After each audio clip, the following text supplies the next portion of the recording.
All right, so today we'll talk about Git.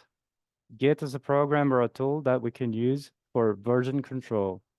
Version control is a way that we can keep track of the changes in the source code. So when we didn't have version control, how do you keep track of, people are changing the code of the program all the time, adding new features and so on. So they release new versions, right? So we have version 1, version 2, and so on. How to keep track of all those code changes? You could, in a very naive way, okay, you're going to copy and paste the code, we have version 1, here's the copy. And then when we're ready for version 2, you copy and paste another one. And then version 3, copy and paste. But that slowly becomes a huge mess. You cannot keep track of things. You cannot look back in the history. Who did what changed what happened here in this line of code. So all these problems is solved with what's called version control. Yeah, the most popular today is Git. Back a couple decades, it used to be uh, CVS, SVN, that kind of stuff. There's even other stuff like Mercurial. I think Facebook likes using that. Maybe Google uses their own. I don't know. But Git is the most popular, and we're going to talk about that. It even got uh, got leverage into existing services we have today, like GitHub.com, GitLab, Atlassian's, Bitbucket, Microsoft Azure DevOps, and so on. Okay, so without further ado, so the requirements, like I said, you must download Git from this. You either probably have it in your machine if you go to the terminal and type git dash dash version. Let me show you. I'll share my terminal. You can open any terminal you want. I'll use command prompt because I'm on Windows right now. So I'm gonna do git space dash dash version. And I can see if it tells me what version I have, that means it's installed. If you don't see this or it's erroring out, you need to install Git from that website I just showed you. Okay, so let's start off with like a project. I'm gonna make a directory, mkdir. This is the command creator directory. And I'll call it introduction dash to dash git. You can call it anything you want. Now I can cd or change the directory to what I just created by saying cd space introduction to git. All right. Now I'm going to open this in my Visual Studio Code by saying code space dot meaning current directory. So I can have that directory here available. And let me position my window. So as you can see here, I have my Visual Studio Code open. There's nothing right now there. So let's create a file. I'll call it task.txt. It's just a simple text file. In practice, it would probably be a source code file. Let's say hello world and break a line. Okay, I got this file test.txt. Now I'm going back to the terminal. I want to be able to version control this so that my changes are tracked. So in order to do that locally in my own machine, I have access to the git command. So you can do git space init, and this will create a directory called .git, and it will start keeping track of your changes. As you can see, it said initialize empty git repository here. If I do dir or ls if you're using Mac or Linux. By the way, you need a -a option to list list hidden files. My .git's not appearing. I need that option here, but I'll show you in Visual Studio Code. Where is it at? Let me see.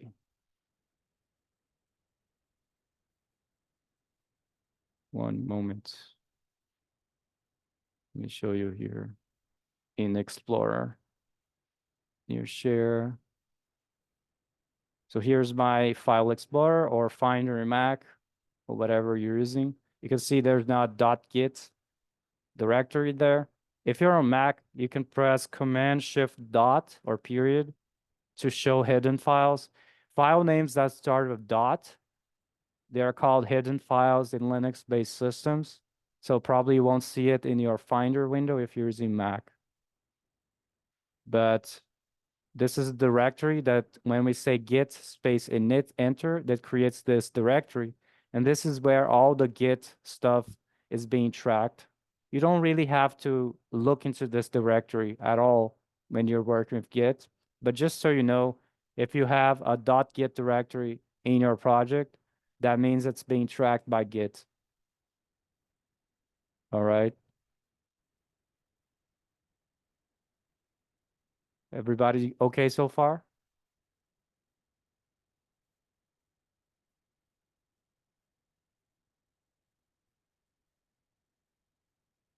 Okay, I'm gonna clear my screen.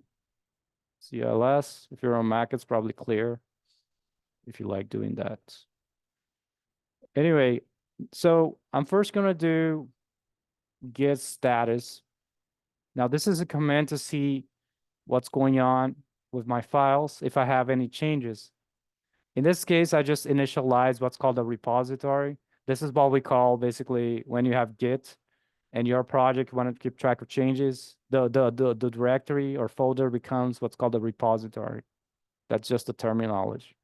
And if I say git status, it tells me status of the files that possibly have been changed within the repository. And you can see there's untracked files here. Untracked files meaning they haven't been tracked by Git yet. So I need to tell Git, hey, can you track this file so I can see the changes over time? So to do that, it's a two-step process always. First, you got to specify the files to add to what's called the staging area. And once it's staged, that means it's ready to be committed to the repository. So it's a two-step process. The first one is git space add, and you must say what file do you want to add to the staging? What changes do you want to stage? So you can say task.txt. That's the file that's untracked. And if you do git space status again, you will see that we have now changes to be committed. So this means this file, text.txt, has been staged for commit. For those who just joined, we just started learning about Git. So make sure you have Git installed and register an account at github.com. What we did so far was create a directory called introduction-to-git. I cd to that directory. I ran the command git init. Let me post to the Zoom chat the commands again in case you're lost for those who just got here. In your terminal.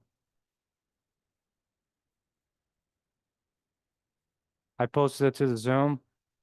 If those who just got here cannot figure it out, please let me know in the chat.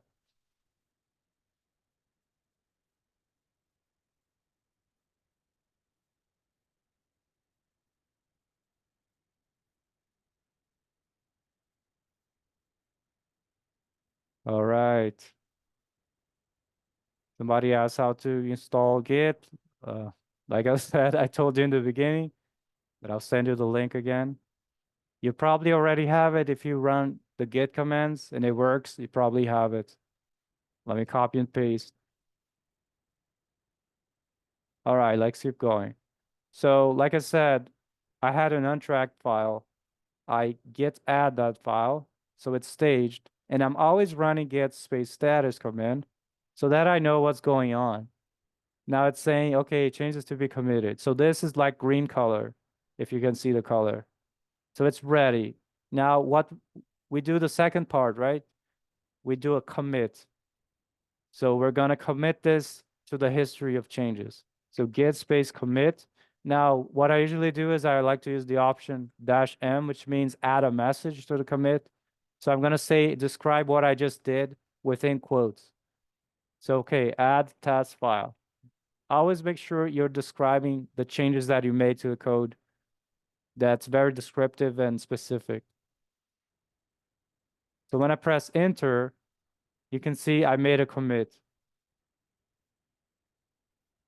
Now, how do I know the list of history of commits? Now I can see the log, git space log, enter. And you can see there's only one commit, and that's the one I just did. And by the way, this is what's called the initial commit because I just initialized the Git repository. And the very first commit is called the initial commit. So people like adding the message initial commit sometimes.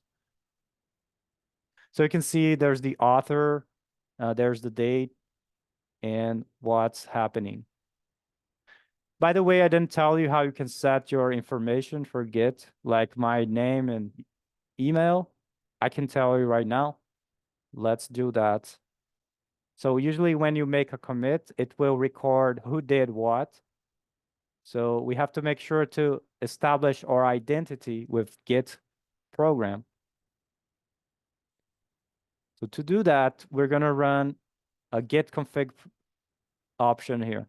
So git config -- global space user dot name, and then some quotes and put your name here. Okay, so this is the git space config command, and we're using the -- global option for this user dot name. And then you have to put your name here to identify yourself to Git. Somebody asked, has they revert back to calling the main branch a master branch? Or is the Git version installed in your PC old? Good question. I was going to mention that when I talked about branches. So when we have worked with Git, we have what's called a branch. And historically, it's been called master branch. That's where all the, like, think of it like a history timeline. That's the stable program. And if you need to add new features, you're going to branch off the main branch or the master branch and do your things that are not related. And then once you're ready to go back and add those new features, you merge back into the main or master branch. Now, in recent times, they renamed that master branch to be called main. So if you see main here in your Git log, that's why. The latest versions of Git, I think they're using main now. And I don't know why I'm using master right now. It's probably either I have a setting that I set to use master, or my version, like you said, might be an older version that's not yet set the default to main. So it's up to you. So I don't know what you guys see. Let me know what you guys see here if you're using a Git version that says master or says main. But for all purposes, what we're doing, it doesn't really matter, okay? Now we keep going. No problem. All right, so everybody got this command, okay? Make sure every character is correct. There's a dot between username and so on. So press enter. I already did mine, so I'm not gonna do it again. So that should set your username. Now, the next thing is the email. See, there's an email here in the log. So we're gonna do the same, git config space -- global space user dot email, and then quotes and put your email here.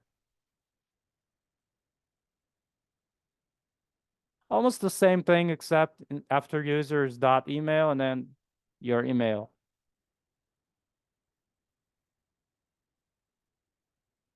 And you press enter. I already did it, so I'm not gonna do it again. Okay, so when we do that change in the global setting for user.name and email, that's actually a very simple thing that it's doing. It's simply changing a file. And that file is called the .git config in your personal home directory. So I can actually see the contents of that file. So in my case, I'm using Windows, so I can do code space % user profile %. This is the variable that gives me the path to my personal directory, and /.git config. If you're using Mac or Linux, this should be under $home /.git config. And the $home, you can also say tilde. instead of that. Okay, so if you want to open the file to see what's in there, this is the path to the file. You can also open that in Finder or Explorer, whatever, in your home directory. That's the directory, usually C, users, your username, or Mac is /user/ your username. On Linux is /home/ your username. Okay? Anyways, I'm gonna open that so you can see in my Visual Studio Code that I can see now there's line 4 in my particular file. I have other settings, but yeah, I don't know. I think if you're new to Git, you'll only see these 3 lines for user. You can see square brackets around the user, and then we have key value pairs. Name, it's whatever you set for your name, and then email, whatever you set for your email. So all those 2 commands did were write to this file. So whenever you need to change your Git username or email, you could also change this file and save it. It will be the same effect as using the git config -- global command.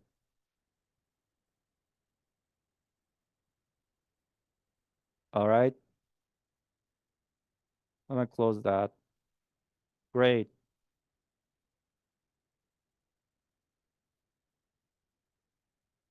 Now let's make a change. Let's imagine this is source code and I change hello to hello there. And I save the file.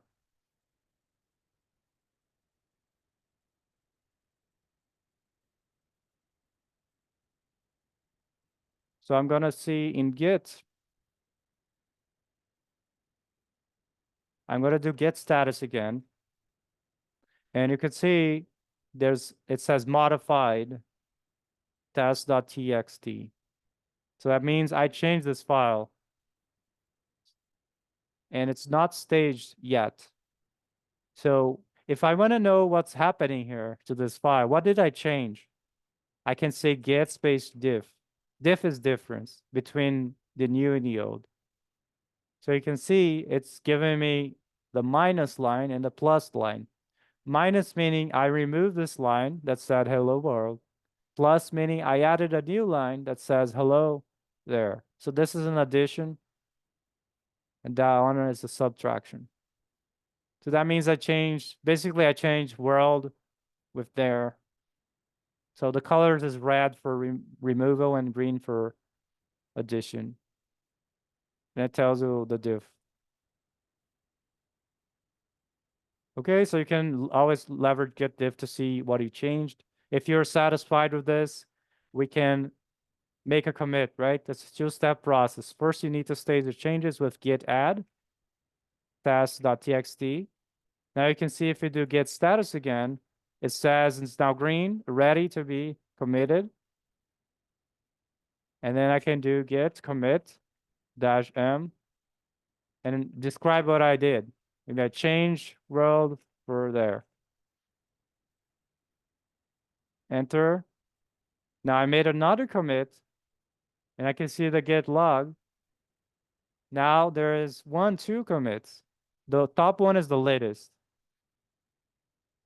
And you can see every commit has kind of an identifier. This is typically called a commit hash or SHA, okay? Because that's the algorithm that does the hashing. Secure hashing algorithm. Okay, so if you hear those terms, that it's coming from this. The commit hash. What's the SHA for the commit? And it describes what I did, who did it, and when. Okay? So far, how's everybody doing? Were you able to do everything and see everything so far? Let me know in the chat.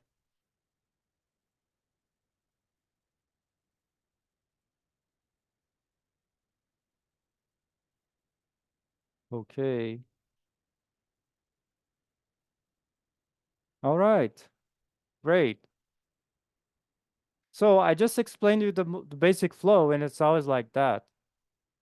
You're going to make a change, you're going to add, and you're going to commit.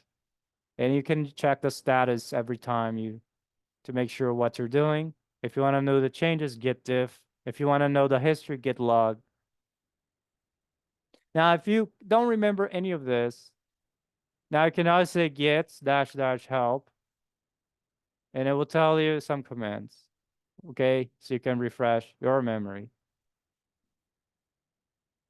Now, if you still cannot remember this, just go online, do a search, git help, and it will point you to the website, and you can click here documentation, and it will say reference manual, for example, tells you reference git config whatever init. We did that. Git add status diff commit.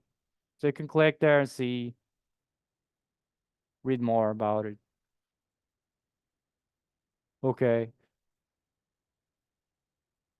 nice. Looks like we can now do GitHub. So this is all great. We got our code version controlled. We can keep track of changes.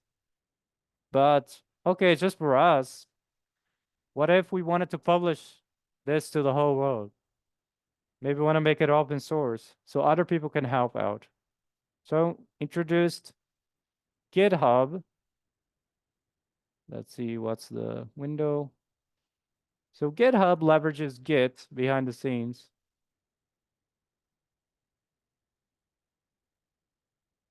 And if you created your account, I hope everybody's seeing my GitHub page. I logged in. And what we're interested right now is in repositories. So if you click in the top right, you're going to see your repositories. Click that. And you can click here to new. So basically what we want to do is the repository we have locally, we want to be able to show that or send it to GitHub so that it's hosted there as well in a remote place. So you can click new. And then what you're going to do is under your owner repository name, type the same thing you typed for the local. In my case, was introduction to Git separated by dashes. This is going to be the repository name on GitHub.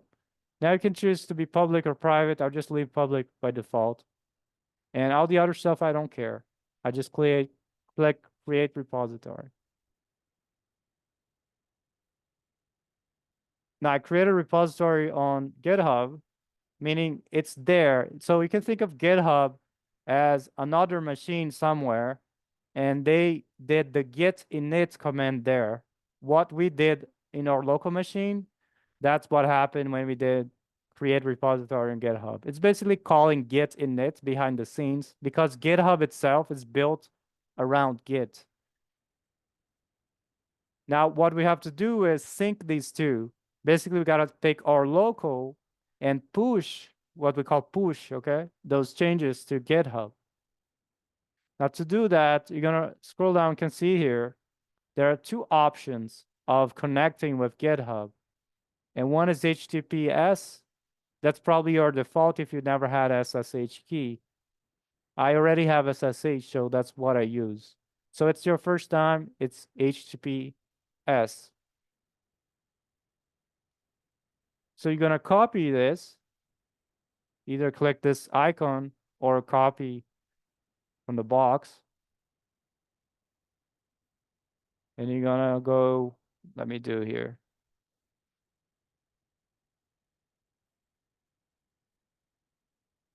To the terminal.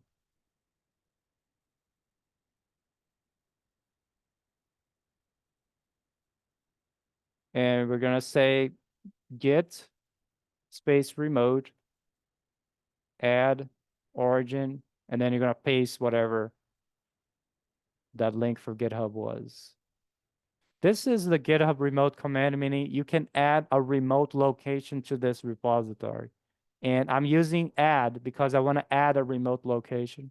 And the name I'm going to call this, like the name of the remote location is origin. This is just the standard everybody uses. They call it origin. Okay? You could use any name, but it's just easy to follow what everybody does. Now enter. What happened now, you added a remote location. You can verify if you say git remote space dash v for verbose. And you can see I have origin set for this to fetch. Fetch means pull the code from GitHub, take it from GitHub and put it local.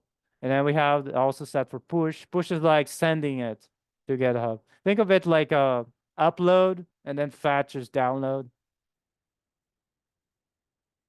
Okay, great. Now we need to send the code from our location, local, to remote. That's GitHub. So that's called a push. So we're going to do get push. And then we're going to use the option dash U to it's just an option that will let you track the branch. Just add that. Origin and then the name of the branch. Now, my default branch is master. So if you want to know the name of your branch, let me first tell you that. So I'm just gonna copy this and do the follow git space branch. If you just do that, enter, it will tell you the name of the branch you're currently in. In my case, it's master. And there's a star next to it, meaning I'm right now in master branch. If you're using the git with main, it will say star main. Okay? So make sure you either use whatever is saying after the star. Anyway, going back to git push dash u origin and space the name of the branch, in my case master. If yours is main, you add main. What's going on? I put a typo here. There you go. Now, because I chose HTTPS, it's showing this thing of connecting to GitHub. Let me see if I can share. You can see that sign in with GitHub or whatever. So you got to click sign in, either code or browser. I'll just do browser and see what happens. So it's asking me about credentials. Well, I'm going to click authorize git-ecosystem. And then it's asking me to use mobile to type a code, I think, because I have the GitHub app. I don't know what your experience will be. But right now, I'm in my phone. I have the GitHub app, so it asks me for a second factor. So I type the code. Let me know in the chat what's your experience, what they ask.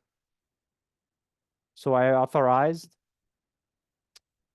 And let me share my CMD again. Oops, that's the wrong one.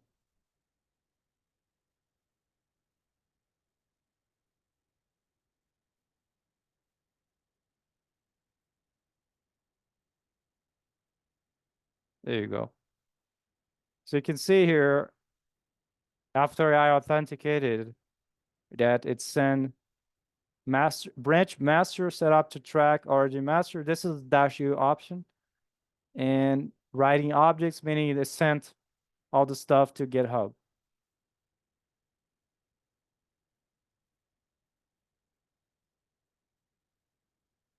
All right. Somebody said, I don't know why didn't it try to authenticate me. I got pushed, no problem. Maybe I did authenticate my account before. Yeah, so if you use HTTPS, it probably remembers if you did that again before. Now, if you use SSH, it doesn't need any of this stuff. It just works without any authentication because SSH is you already added your key to the account. So make sure I don't know if you're using HTTPS or git at. If you have git at for the link, that means it's SSH. Now, I haven't talked about SSH yet, but I can do that later. Just a way for us to push without having to authenticate every time. Like it used to be with a password, but now it's with this fancy different kinds of authentication factors. But in any case, let's look at GitHub. So I'm back to GitHub in the browser, and I'm going to refresh. And you can see, I can see now there's the file test.txt here, and I can see the content hello there. And that's basically what we had locally, but now it's in GitHub servers in a remote location. So you have your code in your local machine as well as GitHub. Going back in the browser, you can click this kind of icon of a arrow going back in time to see commits. And it'll tell you all the history of changes, that is the commits for this. You see the top is the latest, the bottom is the oldest. So I can see from the bottom, I click the commit short SHA, and it will tell what change I made. I had a hello world. You can see on the right hand side is what I added. Now this is the split view. You can choose to have a unified view, which is everything in one thing. And the split view is like left and right, with left being before and right being after. And it tells me who did what, when, just like we saw in the terminal with the git log. Of course, this is much nicer to see on GitHub because they made a lot of work to make it really nice to work with the source code. And you can go back to the history of changes, commits, and click on the other one to see left-hand side was hello world, and I changed that word to there, hello there. And you can see this is the master branch. See the master there? Now going back to the root. So this is GitHub. Basically, GitHub is like a social media for development. It allows everybody to come together and collaborate on code, especially if it's open source.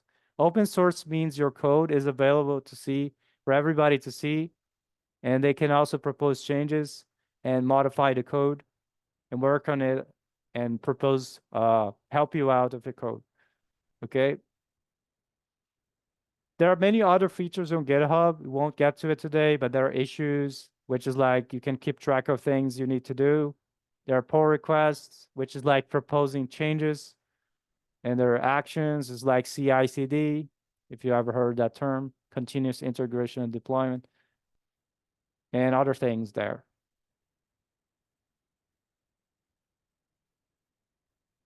Okay. Now, if everybody is on GitHub, if you click the person's name, that's your profile. And it tells you, for example, the contributions. If you do open source, you can see this graph. It's a very popular thing back in when GitHub had just come out. People would look at their GitHub pages and see what people are up to, what are they coding. And you can see how often they code with this graph. Used to be a big deal. So if you want other people to see your stuff, or want to follow people around like you do on social media, you can always go to somebody's profile and click follow. This is myself. I cannot follow myself. I do have followers and following. So let's all follow each other. Post your GitHub link there if you want to be followed. So it's like a social media for coding. Anyway, let's see how's everybody's doing. Let me go back to my repository.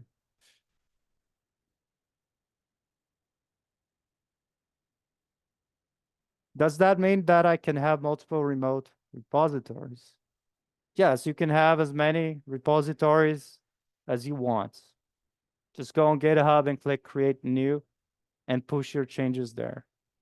In fact, many people have multiple repositories. I do have many.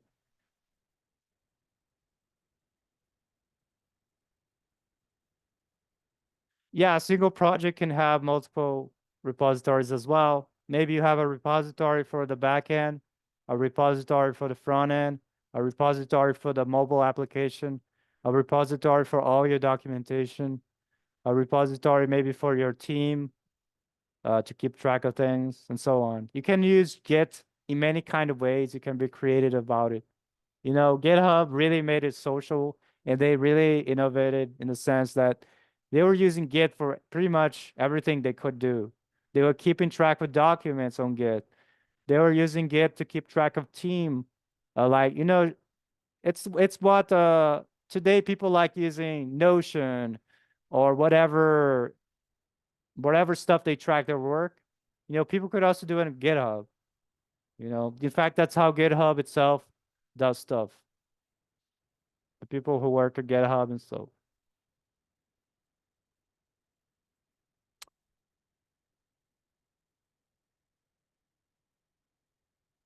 Okay, you asked since we add git remote add. Yeah, so that's a different thing. You can have one repository, and that one repository can be synced with many remotes. That's also possible, right? You could have, for example, some people are using GitLab. That's like a competitor to GitHub. And they what they do is they mirror the code to GitHub. So what they would have is one repository whose origin is GitLab, but then they add another remote for GitHub. So every time they're working, they push to GitLab, which is their main code sourcing program for their team. And then they also push to GitHub as a separate thing so that other people can also see that, because maybe the company, despite them using GitLab internally, most people will use GitHub. So they want to they have an audience that's on GitHub, so they post there. Think of it like a social media. If you're a person on social media, you're posting to TikTok and you're posting to Instagram, but it's pretty much the same post, right? So you can do that as well. You have one repository and multiple remotes. You're welcome. I hope everybody got everything so far. Please let me know if you haven't. And if you had trouble, go on Discord again and ask questions there. And make sure to post your link to GitHub so we can follow you here. Post in the chat or Discord or whatever. So we can follow each other. And I wanna help you out with SSH now. Let's try that. Yeah, let's talk about SSH. So if you notice, if I click code here, I can see HTTPS SSH. So in order to use this SSH thing, I'm going to teach you. Are you going to post the video on YouTube after we're done here? Yes. Eventually it'll be there. If you really want the video, please send me a donation and I'll try to give you the unlisted version. Otherwise it will appear in a couple of weeks. Any case, so the benefit of using SSH is every time you push or fetch from GitHub, you don't have to authenticate in the sense of having to type a password or having to go to that website, whatever, it just happens. Obviously, it's authenticating using a key called the SSH key, but it's so seamless that you don't have to do anything. Now, in order for that to work, what you have to do is in your local machine, you generate what's called SSH key. And then you take it's going to have two things, the private key and the public key. You're going to take the public key and you're going to go to GitHub and put it there so that GitHub knows what your public key is. So every time you try to connect, it will check your key to see if it's you. Now, how does that play out here? Okay, let's go to the terminal. So I don't know if you already have an SSH key. Typically, if you go to your home directory, there's a .ssh folder. Okay, if I do cd %user profile, if you're on Mac or Linux, a cd tilde or $home. If you do that, and if you try to cd to .ssh, if you have something there, you probably have a key. I can see dir. You see I have a key here. If you see something .pub, whatever, these are my keys. So I already have a key. So make sure you check if you don't already have a key. If you don't have a key, this is how we generate one. You're going to use the ssh-keygen command. So ssh-keygen space -t. Now I have to say what kind of algorithm or the key, AD25519. So type it like this. This is the recommended way to do today to generate a key using ED25519. And then space dash capital C, okay? Capital C, be careful of the case. And then quotes, and within the open and closing, type your email. Probably want to use the same email that you did for git config here. Okay, so ssh-keygen space -t space ed 25519 space dash capital C space double quotes your email double quote. Now, if you mess up, don't worry. You can always create new keys. Now press enter. Let's try it like this. I don't even know. And it's going to ask where you want to save it. Typically, it's in .ssh of your home directory. And you can press enter there for the default. I'm worried it's going to overwrite my thing, so let me copy this and change somewhere else. Somewhere. Now, it asks for a passphrase. You don't have to type one, so I just press enter. Same passphrase, just enter empty. And then it generates this thing. Now, if I type dir again here, you see, for my case, it generated the somewhere and somewhere.pub. Now, if you type the defaults, it's going to generate ID space underscore ed to 5519. This is the private key. Don't expose that one, okay? The private one keeps to yourself. Now, what you want to take is the public one, which is IDs underscore ed to 5519.pub. That's the one you want for GitHub. So take this one, okay? So I'm going to open that. In my case, I typed somewhere, so I'm going to open that one. .pub, okay? Open that in the text editor, or you could type the command in this. For my case, it's Windows, so it's type. For Mac or Linux, it's cat. If you want to see it in the terminal. Otherwise, just open it in your text editor, okay? So this is what it looks like. It's very simple. For this one is one line. So we're going to copy this, okay? Copy everything. Once you got that, go back to GitHub. Now, GitHub, you're going to go to your profile avatar, top right, click there. You're going to go to settings.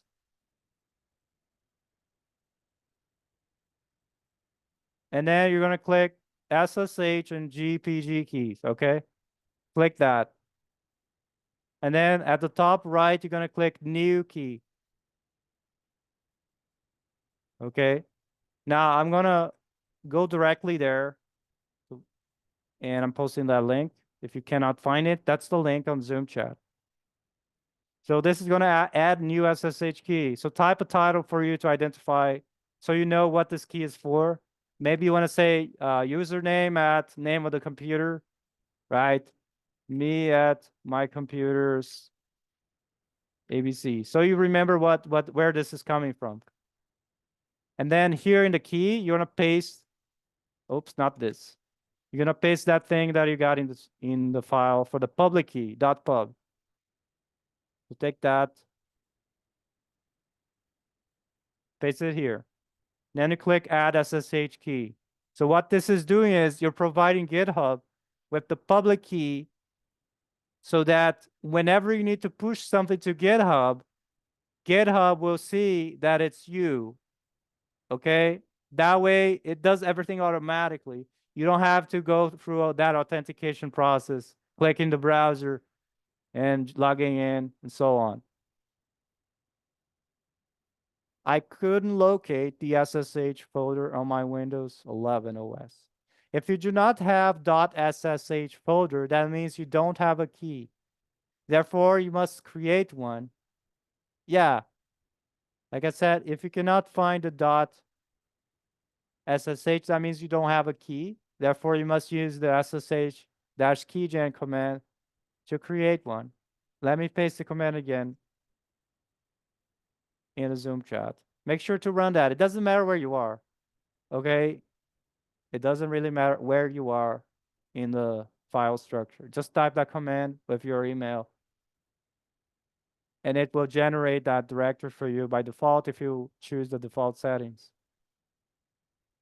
And after running that, you should have .ssh, and then you just go there and open the .pub file or type it or cat in your terminal and copy the content of that file. It's just a plain text file, okay? There's nothing special, but just a plain text file. You can open in any text editor, or you can open it, or you can show it on the terminal. If on Windows it's type, space, name of the file. On Mac and Linux, it's cat space, name of the file. Okay, when you click add SSH key here, now going back to that repository,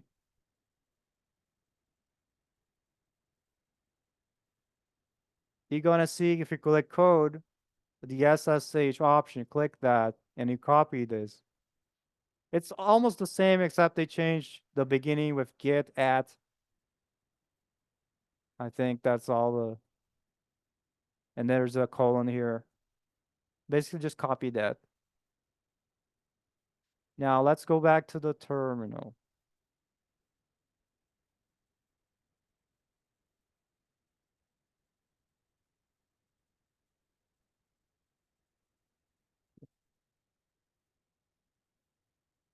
Um, I'm gonna go back to my directory. So I know it's cd /dev/introduction to Git. Make sure you go back to your project directory. Now I'm gonna say git remote -v again to see that if you have a HTTPS here, this will apply to you. If you already have the SSH, you don't have to worry about this. Now, the process I would do with SSH, if I didn't have HTTP, would be git remote add origin, and I paste that. And if I do that, remote origin already exists, okay? So what I could do is just remove this one and add the new one. So I think git remote, let's try this, remove origin. Now, if I type git remote -v again, there's nothing. Now I can run git remote add origin with the SSH URL, git@github.com, calling your username /introduction to git.git. If you do that, type git remote -v again, you should see origin git at. That's how you know it's SSH. And then you can make a change anywhere in the file. Let's just change silly thing. Going back to VS Code. Let's try SSH. I added that to the file and save it. And then I go back to the terminal. Let's practice again. Git status. You see there's a test.txt. Git add test.txt to stage those changes. Now git status. They're ready to be committed. Git commit -m. What did I do? Added line with SSH, whatever. Enter. Git log, you can see there's a new commit. Now we are ready to push to GitHub. So I can say git push -u origin master. Enter. Now you can see it didn't ask for authentication because it automatically included my key, SSH key, and GitHub already checked, and now it's good. So behind the scenes, it's authenticating SSH keys. So it's very convenient. I don't have, back in the day, if it's HTTP, it would ask for a password every time I push, and that's very annoying. So this way is like, I don't have to type password every time. It does everything for me automatic.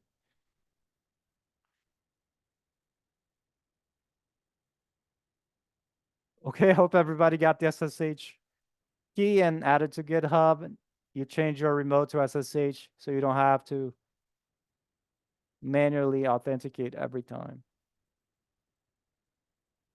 So far, so good. And we're out of time for today for this topic. But I hope you learned something new. There's a lot more to GitHub.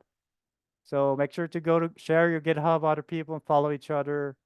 Start building some stuff there. Write your code, push it there so other people can see, showcase your work. If you want to collaborate other people, try to find another repository and you can try to propose changes to their code as well. Add comments or whatever.